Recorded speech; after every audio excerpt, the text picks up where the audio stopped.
ഇത് സുരേഷ്. കുട്ടിയായിരിക്കെ പോളിയോ വന്ന സുരേഷിനെ അതോടെ ഒരു കാലിന് സ്വാധീനം നഷ്ടപ്പെട്ടു. കുടുംബ സാഹചര്യങ്ങൾ കാരണം 9ാം ക്ലാസ്സിൽ വെച്ച് പഠനവും ഉപേക്ഷിക്കേണ്ടി വന്നു. പല ജോലിയും ചെയ്തു നോക്കിയെങ്കിലും ഒന്നും ശരിയായില്ല. പിന്നീടാണ് ഒരു സംഘടന നൽകിയ വീൽചെയറിൽ ഈ മഹാനഗരത്തിൽ ഓൺലൈൻ ഭക്ഷണ വിതരണത്തിന് സുരേഷ് ഇറങ്ങിയത്.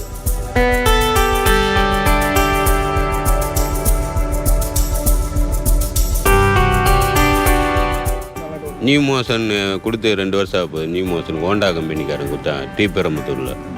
அவங்க மூலியமாக தான் அவங்களே இதில் ஜாயின் பண்ணி விட நான் அப்படியே ஜாயின் பண்ணி இது பண்ணிட்டு டிராஃபிக்கும் எல்லாத்தையும் சமாளித்து தான் போனேன். டிராஃபிக் இருக்குன்னா எங்கன்னா சந்து வந்துக்குள்ளே நுழைஞ்சு போய் தான், ஏன்னா ஆர்டർ കൊടുത്താനുമേ.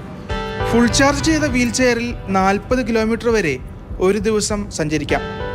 വീൽ ചെയറിലാണെങ്കിലും ഭക്ഷണം കൃത്യസമയത്ത് എത്തിക്കാൻ സുരേഷിന് സാധിക്കാറുണ്ട്. വൃദ്ധരായവർക്ക് വാതിൽക്കൽ വരെ ചെന്ന് സുരേഷ് സ്നേഹത്തിൻ്റെ ഭക്ഷണപ്പൊതി കൈമാറും. நான் ஒன்று ஒரு முடியாதவங்களுக்கு நானே போய் மேலே போய் கொடுத்துருவேன். வயசானவங்க இருப்பாங்க, அவங்க தனியாக தான் இருக்காங்கன்னா நானே போய் கொடுத்துருவேன். எங்கே போய் கொடுத்து நானே இந்த ஒரு கால் இருக்குது, கும்பை வச்சு ஊனி இப்போ மாடியில் போய் கொடுப்பேன். சில பேர் சொல்லுவாங்க ஆண்டிகேப்புன்னா வந்துடுவாங்க.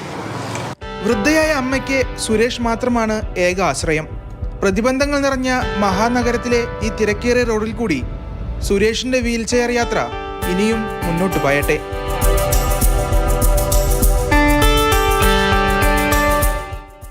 அது கரெக்டாக போய் கொடுத்துருவேன். அந்த டைமிங்கே இத்தனை செகண்ட்னா அந்த செகண்டில் போயிடும். இப்போ வண்டி என்ன ஒன்று பெட்ரோல் வண்டியாக இருந்தால் கொஞ்சம் அதிகமாக போகும். இது கம்மியாக இருக்கிறதுனால கொஞ்சம் லாங்குள்ளே இது பண்ணுறேன், ഫാസ്റ്റാവും പോയി. ജീവിതത്തിൽ ഒരിക്കലെങ്കിലും തോറ്റുപോയെന്ന് ആരെങ്കിലും വിചാരിക്കുന്നുണ്ടോ? പക്ഷേ സുരേഷ് ഏട്ടനെ കണ്ടുപിടിക്കണം. പോളിയോ എന്ന രോഗത്തെ പോലും തോൽപ്പിച്ച് സുരേഷ് ഏട്ടൻ ജീവിച്ച് കാണിച്ചു കൊടുക്കുകയാണ്. ചെന്നൈയിൽ നിന്നും Vinayunni, Mathrubhumi news. Vinay, good morning. ഈ സുരേഷ് ഏട്ടനെ പോലുള്ളവരൊക്കെ വലിയൊരു മാതൃക തന്നെയാണ്. ഇപ്പോൾ എന്നെയൊക്കെ വെച്ച് നോക്കുകയാണെങ്കിൽ ഉണ്ടല്ലോ വിനയ്, എനിക്കൊക്കെ ഒരു ചെറിയൊരു ജലദോഷം വന്നാൽ തന്നെ ഞാൻ അതിനെയൊക്കെ വെച്ച് പനിയാക്കുന്ന ഒരു കൂട്ടത്തിലാണ്. അപ്പോൾ അതിപ്പോൾ ചെറിയൊരു കാര്യം വരുമ്പോൾ തന്നെ, ചെറിയൊരു അസുഖമൊക്കെ വരുമ്പോൾ തന്നെ അതിൽ മാനസികമായിട്ടും ശാരീരികമായിട്ടൊക്കെ തളർന്നു പോകുന്ന ഒരുപാട് പേരുണ്ട് നമുക്കിടയിൽ. അസുഖം മാത്രമല്ല, പ്രതിസന്ധികളിലും തളർന്നു പോകുന്ന ഒരുപാട് പേരുണ്ട്. പക്ഷേ അവർക്കൊക്കെ വലിയൊരു പ്രചോദനം തന്നെയാണ് ഈ സുരേഷ് ഏട്ടനെ പോലുള്ള ആളുകളൊക്കെ. അപ്പോൾ വിനയ്, എവിടെ വെച്ചാണ് ഈ സുരേഷ് ഏട്ടനെ കാണുന്നതും പരിചയപ്പെടുന്നതും ഒക്കെ?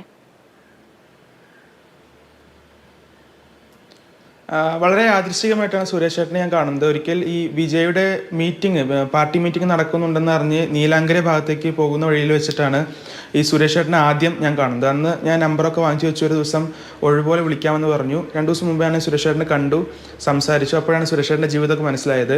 പോളിയോ വന്ന് വലതുകാലിൻ്റെ സ്വാധീനം നഷ്ടപ്പെട്ടു, പഠിപ്പ് നിർത്തേണ്ടി വന്നു, ജോലിയൊന്നുമില്ല. വയസ്സായ അമ്മയ്ക്ക് വേണ്ടിയാണ് സുരേഷ് ഏട്ടൻ പിന്നീട് ഈ ഓൺലൈൻ ഭക്ഷണ വിതരണത്തിന് ഇറങ്ങുന്നത്. ഒരു കമ്പനി സഹായിച്ച ഒരു ഇലക്ട്രിക് വീൽ ചെയർ ലഭിച്ചു. ആ വീൽ ചെയറിൽ അദ്ദേഹം ഈ മഹാനഗരത്തിൽ ചുറ്റിക്കറങ്ങുകയാണ്. കൃത്യമായി ഭക്ഷണ വിതരണം അദ്ദേഹം നടത്തും, ഒരു താമസവുമില്ല. വയസ്സായവർക്കാണെങ്കിൽ അദ്ദേഹം കോണിപ്പടി കയറിക്കൊണ്ട് തന്നെ, അതിനൊരു മരത്തിൻ്റെ ഒരു വടിയൊക്കെ ഉണ്ട്, അത് കുത്തിപ്പിടിച്ചായിട്ടായാലും അദ്ദേഹം മുകളിൽ ചെന്ന ഭക്ഷണത്തിൻ്റെ പൊതി കൈമാറും. ഇത്രയൊക്കെ സുരേഷ് ഏട്ടൻ ചെയ്യുന്നത് നമുക്ക് നോക്കി നിൽക്കും പെട്ടെന്ന് നമ്മുടെ ഉള്ളിൽ ഒരു ആത്മവിശ്വാസത്തിൻ്റെ ഒരു കണിക വരും. കാരണം ജീവിതത്തിൽ ഒരിക്കലെങ്കിലും തോറ്റുപോയോ അല്ലെങ്കിൽ ഒരു രോഗം വന്ന് എന്തെങ്കിലും കിടപ്പിലായോ അന്ന് ഒക്കെ വരാം. പക്ഷേ അത് തിരിച്ച് ജീവിച്ച് കാണിച്ചു കൊടുക്കുകയാണ്, അല്ലെങ്കിൽ തിരിച്ച് അത് നീന്തി കയറുകയാണ്.